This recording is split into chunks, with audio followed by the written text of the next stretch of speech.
Perjalanan ini bukan tentang apa yang hilang, melainkan tentang apa yang masih ada. Mendaki gunung bukan hal yang mudah, apalagi dengan keadaan yang hanya memiliki satu kaki. Anggi Wahyuda bukanlah sosok yang mudah menyerah. Dengan satu kaki dan tongkat penyangga, Anggi menapaki gunung-gunung tinggi di Indonesia. Gunung Kerinci, Rinjani, dan trek panjang pegunungan Leuser berhasil didaki Anggi Wahyuda walau dengan fisik terbatas. Bahkan sebagai penyandang disabilitas, dalam pendakiannya, Anggi hingga sampai ke base camp Everest, titik persinggahan pegunungan Himalaya di ketinggian 5.300 meter dari permukaan laut. Anggi Wahyuda sudah berdamai dengan kondisi tubuhnya. Selain hobi mendaki gunung, pemuda asal Binjai ini juga merupakan seorang stand-up komedian yang sering membawakan komedi satir tentang kehilangan satu kakinya. Bagaimana kisah luar biasa seorang Anggi Wahyuda? Simak selengkapnya dalam Sah Selalu Ada Hikmah bersama Koh Dennis Lim. Selamat menyaksikan. Sah Selalu Ada Hikmah. Bismillahirrahmanirrahim. Assalamualaikum warahmatullahi wabarakatuh. Teman-teman, balik lagi di acara kesayangan kita, Sah Selalu Ada Hikmah. Tempat kita mengambil hikmah yang luar biasa dari narasumber yang juga luar biasa. Kali ini seseorang yang dia juga komika, tapi dengan kondisi fisiknya yang mohon maaf, kakinya ada satu saja, tapi sudah mendaki gunung. Bahkan kemarin ini sudah nyampe ke Everest, Masya Allah. Dan sekarang baru balik tanggal 5 Juni kemarin. Kalau pengen tanya-tanya, gimana ceritanya beliau berdamai dengan diri, sampai malah jadi pendaki, juga punya karir sebagai komika. Langsung saja kita ambil hikmah dari beliau. Assalamualaikum warahmatullahi wabarakatuh, Bang Anggi. Waalaikumsalam, Ko. Terima kasih, Ko, dari undang. Alhamdulillah, sehat ya? Alhamdulillah sehat. Saya izin ngambil hikmah ini ceritanya. Ayo. Prestasinya kemarin tanggal 5 Juni baru pulang dari Nepal. Everest Base Camp. Lewat Nepal ya? Iya, lewat Nyampe Nepal. ke base campnya di base camp Everest ya? Iya, Base Camp Everest. Itu di ketinggian 5.300 mdpl. Kalau di Indonesia yang setara dengan base camp 1 itu 5.300? Nggak ada. Nggak ada ya? Nggak ada. Bahkan kayak Nggak ada. gunung-gunung di Indonesia itu mayoritas puncaknya itu kan 3.000 mdpl. Cuma 3.000-an ya? Iya, di sana tuh 3.000 mdpl masih ya rumah-rumah warga. Rumah warga biasa Rumah warga. ya? Masih pedesaan Masih biasa. pedesaan. Dan beliau sudah melalui itu semua dengan kondisi yang mohon maaf. Iya satu, Masya Allah. Sebelum nanti kita juga tanya terkait kenapa bisa begitunya. Kau penasaran dengan apa saja yang sudah beliau capai ini? Sejauh ini sudah berapa gunungnya yang sudah disambangi? Aduh, kalau gunung sih lupa ya, Ko, ada berapa. Tapi Seven Summit Indonesia itu alhamdulillah udah 4. Rinjani, Kerinci, Binaya, Latimojong. Ya 7 puncak itu sudah 4. Udah 4. Target pengen semua ya insya Allah. Iya, insya Mulai Allah. dari kapan sih Daki? Daki gunung sebenarnya masih tergolong anak baru kok, tuh 2020. Tapi di 2020 itu mohon maaf sudah dari kondisi yang? Udah. Anggi disabilitas dari 2015 kecelakaan. Oke, dan sekarang sudah tadi sekian banyak gunung yang sudah tidak terhitung, salah satunya 4 dari Seven Summit di Indonesia. Nah itu kalau berangkat kayak gitu sama siapa aja tuh? Kalau Perlu banyak yang mohon maaf bantuin nggak sih? malah kalau di Jawa ya, selama Anggi merantau di Jakarta itu karena harus bikin video, harus bikin konten tuh ada tim bareng. Tapi kalau di Sumut tuh biasa sendiri.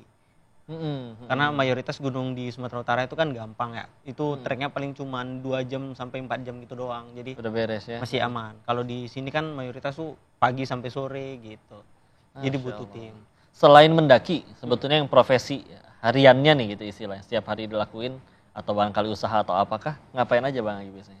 Kalau sehari-hari ya, kalau di Jakarta sekarang full time-nya itu adalah ngonten. Dan sekarang juga tim asistensi di Kemenpora bareng Pak Wah, ikut itu. Kemenpora ya? Iya, di itu tim asistensi disabilitas dan gender. Tapi kalau untuk di Binjai itu Anggi ada beberapa usaha yang udah dijalankan oleh keluarga dan teman-teman. Iya, karena buat ngedukung itu semua kan, yang kau tahu ya, nggak cukup tekad modal pengen naik gunung, tapi juga kudu nyiapin budget.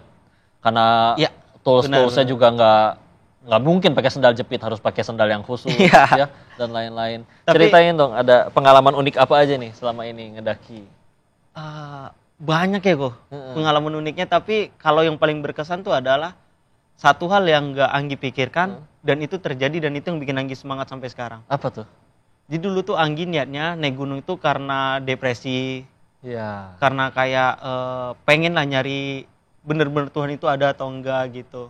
Oke, bahkan pencarian Tuhan juga. Pencarian ya? Tuhan. Terus? Dan ternyata yang Anggi dapatkan sekarang tuh bukan itu doang gitu. Impact dari video-video yang Anggi bikin tuh bahkan sekarang itu ternyata banyak orang yang termotivasi.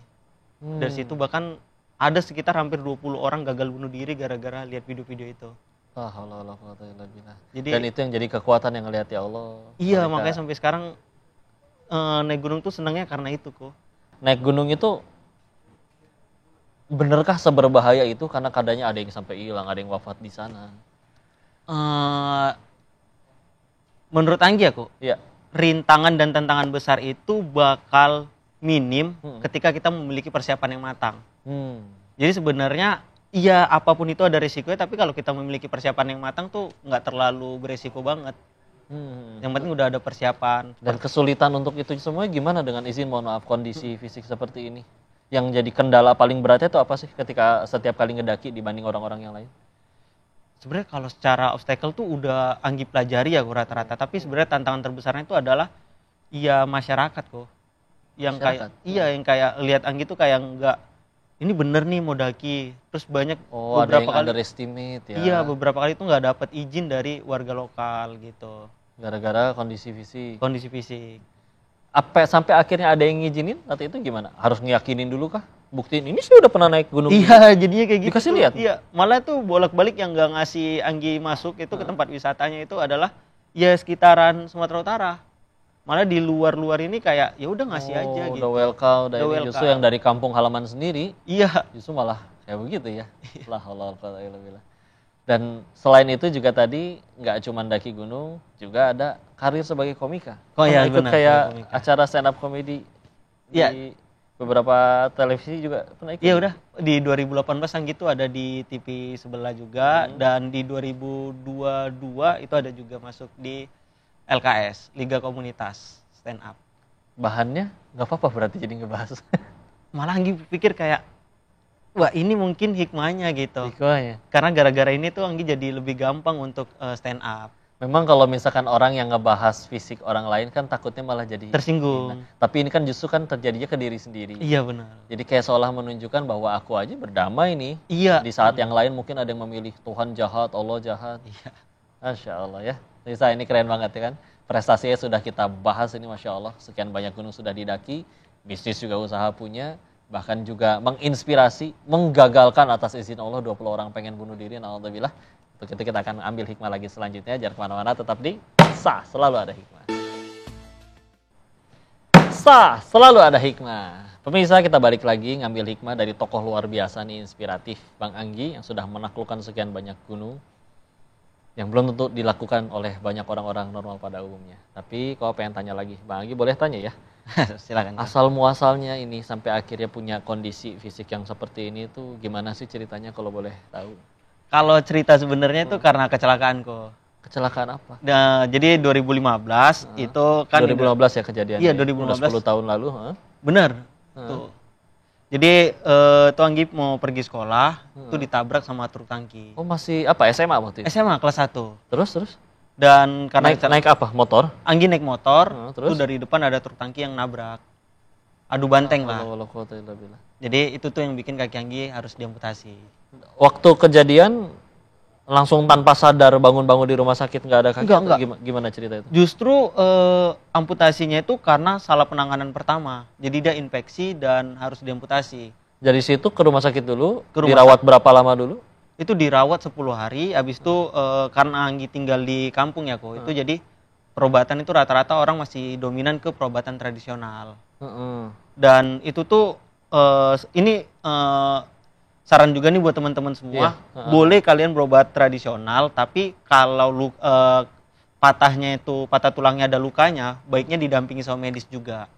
Iya, nggak asal benar-benar. Iya, karena berobat tradisional tuh bahaya banget kok ternyata. Jadi ini awalnya setelah 10 hari itu, selain kaki apalagi waktu itu sebetulnya lukanya? Pokoknya bagian kanan semua hancur kok. Ini bahkan bibir terbelah, ini sampai jahit sekarang. Sih? Iya, ini tulang rusuk kanan ini juga ada yang bengkok sampai sekarang. Cuma waktu itu paling parah kaki tuh patah di paha. Ada 3 bagian. Terus dipakein pengobatan tradisional, itu yang ternyata malah infeksi. Iya. Luka terbuka berarti ya, kayak berdarah gitu. Karena emang pengobatan tradisional tuh kayak gimana ya, kok kayak ya seolah nggak berdasar kan? Iya, Ya ada yang mungkin ini ya izin ya yang pada pelaku perawatan tradisional, tapi kan kadang ada yang lo kok bertentangan banget dengan medis yang ada jurnalnya, ada penelitiannya. Iya gitu, dengan sekarang pun lagi pikir kayaknya musyrik banget deh. Sampai ke arah sana ya? Iya, karena pengobatannya itu masa melalui ayam gitu. Oh nggak nyambungnya Nggak kan nyambung, jauh banget. iya. Cuman dulu kan karena lagi sakit kayak yaudah percaya aja gitu. Iya, dan akhirnya naudzubillah infeksi membusuk gitu. Membusuk. Sampai akhirnya mutusin, wah ini nggak bisa nih tradisional, udah nggak bener nih, harus dibawa ke rumah sakit. Iya, itu ketika udah bener-bener dagingnya udah mulai rontok dan udah ada kayak ulat-ulat kecilnya gitu kok. Jadi sampai akhirnya Anggi ada ngadu ke mama kayak bilang, "Ma, ini mata Anggi udah nggak kelihatan, udah 5 hari akibat infeksinya tadi," gitu kan. Sampai mata nggak lihat. Iya, dua-duanya. Iya, itu udah kayak main handphone aja tuh udah nggak jelas banget kok, harus deket gini banget. Dan itu tuh nggak tahu ya kan karena belum pernah. Rasanya kayak gimana? Kaki yang dalam kondisi sampai ada ulet tuh apa bener-bener ngilu, nyeri atau bahkan justru udah mati rasa sama sekali? Kalau bagian paha itu masih sakit banget, tapi betis itu udah mati rasa. Dipegang juga udah nggak kerasa? Udah nggak kerasa, bahkan tulangnya dipukul juga nggak ada rasa lagi. Akhirnya Nyampeinnya gimana tuh dokternya? Dan jadi respon Anggi ketika ada dokter lagi visit ke ruangan, terus mama bilang, "Dok, ini mata Anggi udah 5 hari nggak kelihatan, udah nggak jelas lah penglihatan." Terus dokternya bilang, "Bu, udah kayak yang saya bilang kemarin, ini kalau infeksinya terus berkelanjutan, itu efeknya bisa ke organ yang lain. Ini kalau udah ke mata paling lama 2 minggu ke jantung, dan kalau ke jantung tuh pasti meninggal." Pertama kali ngelihat, ya Allah, nggak ada. Pada saat itu tuh yang dipikirkan adalah Anggi mau diamputasi karena cuman nggak mau lihat mama sedih. Oh, dan lebih jadi kalau penting perasaan mama. Iya, dan pada saat itu yang dipikirkan kalau mama meninggal, pasti Anggi tuh dalam hitungan jam atau berapa hari tuh pasti ikut bunuh diri, pasti mau bunuh diri ikut mama aja. Iya, karena biar gimana ya kebahagiaan beliau ya. Ya, karena cuman pengen nggak mau lihat mama sedih aja gitu. Terus bener gitu setelah akhirnya diamputasi tuh penglihatan mulai kembali normal. Balik normal kembali. Cuman sekarang tuh kayak udah mulai kayak mata udah minus lagi gitu. Penglihatan juga agak kurang kalau jauh gitu. Oke, dan akhirnya sempat ada perasaan ini marah ke Allah, kenapa takdir saya begini? Padahal saya itu sempat nggak percaya Tuhan. Itu gara-gara itu kejadian itu. Kejadian itu iya, terus ditambah lagi di 2020 tuh mama sakit parah lah sampai pindah rumah sakit gitu, pindah rumah sakit. Jadi Anggi mikir kalau Tuhan itu katanya kan Tuhan itu ketika ngasih ujian tandanya sayang. Ini kalau Tuhan sayang, kenapa Tuhan udah ngambil kakiku tapi ngambil kesehatan mamaku juga gitu. Sekarang gimana mama? Alhamdulillah udah sehat. Akhirnya sembuh juga ya, sehat juga. Alhamdulillah. Dan gimana nih perasaan mama ngelihat justru dengan kondisi seperti ini tetap aja berprestasi, naklukin gunung yang belum tentu bisa taklukin orang, jadi komika juga.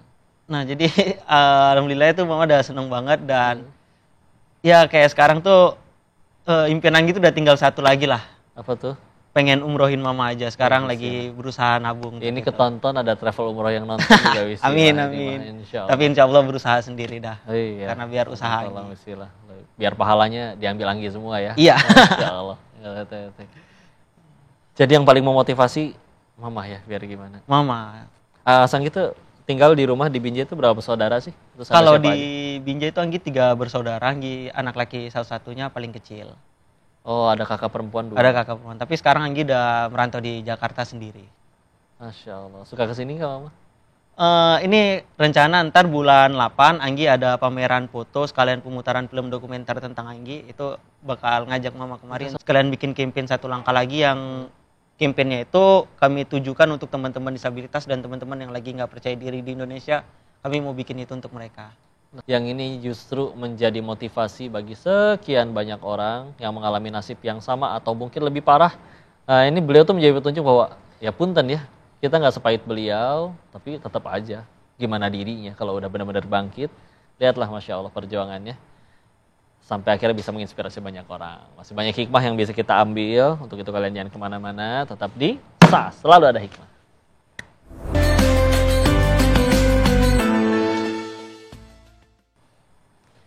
SAS, selalu ada hikmah. Balik lagi pemirsa di acara penuh hikmah ini. Acara kesayangan kalian. Kali ini kita lanjutkan pembahasan dengan tokoh inspiratif Bang Anggi ini, Masya Allah. Tadi kita udah bahas terkait ya pahit-pahitnya lah ya. Iya. Kau pengen balik lagi ke prestasi deh. Bahas lagi dong, ceritain dong bagi kita yang di Indonesia atau bahkan nggak suka daki. Kok suka ngeliatin gitu video di YouTube Gunung Everest tuh kayak gimana? Iya, Dia ada cantik video banget, yang ngeliatin cantik gitu banget. pakai drone lagi kan, indah. Nah, tapi perjuangan menuju ke sana tuh berangkat bener-bener dari Jakarta bisa nyampe ke sana itu kayak gimana tuh perjuangannya? Wah, perjuangannya itu bener-bener dipersiapi matang banget ya kok. Karena untuk persiapan fisik tuh Anggi tuh dari Oktober tahun lalu. Jadi kayak apa terbiasa Iya, olahraga dulu? olahraga tuh kayak nge-gym, terus kayak strength training gitu-gitu, leg day banyak. Bahkan kayak terbiasa nih sampai sekarang kalau seminggu aja nggak olahraga tuh kayak badan kaku. Malah nggak enak. Iya, makanya kayak Anggi usahain tiap hari itu olahraga minimal jalan 5 kilometer gitu. Minimal 5 kilo. Minimal 5 kilometer. Dan terbangnya dari Jakarta mendarat di Kathmandu. Kathmandu. Di Kathmandu baru kita aklimatisasi selama 1 hari. Klimatisasi itu apa tuh? Proses penyesuaian dengan udara di sana. Emang beda banget sama di Indonesia? Cuaca di sana lumayan sih kok. Karena di sana Lebih apa? Dingin ya? lebih dingin karena anginnya lebih kencang juga. Karena kan pegunungan Himalaya ya, sepanjang Nepal. Oke. Jadi itu lebih Itu dingin. 1 hari. Itu 1 hari. Habis itu kita berangkat naik pesawat kecil lagi ke Bandara Lukla, ke Lukla. Lukla, berapa jam terbang pesawat ke sini? Sekitar 1 jam dari 1 jam. Kathmandu ke Lukla. Habis itu kita trekking sampai 8 hari, ke base campnya baru turun 3 hari. Jadi dari mendarat di pesawat itu nginep lagi dulu hotel Enggak, kita langsung jalan. Langsung jalan. Langsung jalan. sampai ke base camp yang tadi itu. Ada berapa base camp memangnya? Base camp Everest tuh cuma 1, cuman kita ada sekitar 6 kali singgah lah, karena di hari keempat kita aklimatisasi lagi tuh di Namche. Habis itu kita jalan selama 2 hari, 1 hari atau 2 hari itu kita aklimatisasi lagi di Dingboche. Berapa orang waktu itu berangkat? Dari Indonesia Anggi berangkat 4 orang, itu bareng tim. Paling berat tantangannya apa?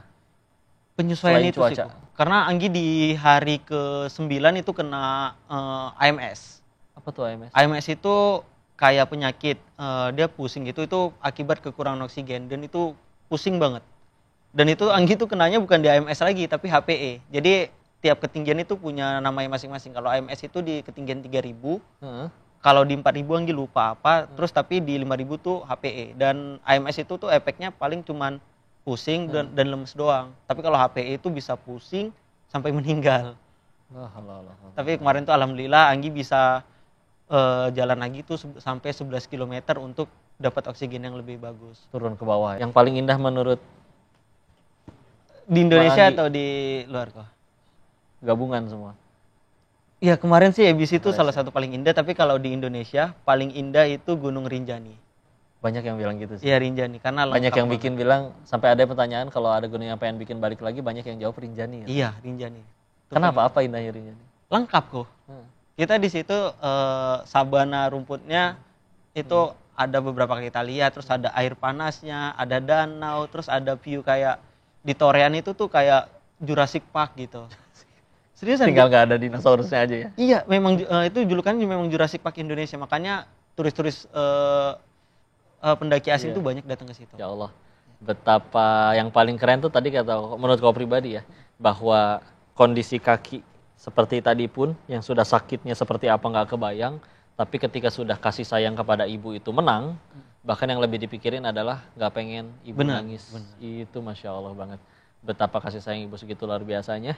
Saking luar biasa kasih sayang ibu bisa jadi motivasi juga yang luar biasa bagi seorang anak sampai tidak mempedulikan betapa banyak sakit seperti itu pun. Makanya untuk itu di luar sana juga hikmahnya bagi anak-anak yang punten masih nyakitin hati orang tua, sekedar jadi beban, mereka sayang memang betul. Cuman malu kalau misalnya kita nggak bisa bahagiain mereka. Mereka tuh demi bahagiain kita tuh nyawa juga diberikan. Maka kita harus jadi anak berbakti karena cara terbaik untuk balas kebaikan beliau itu cuma satu aslinya. Kita jadi pahala jariah bagi mereka.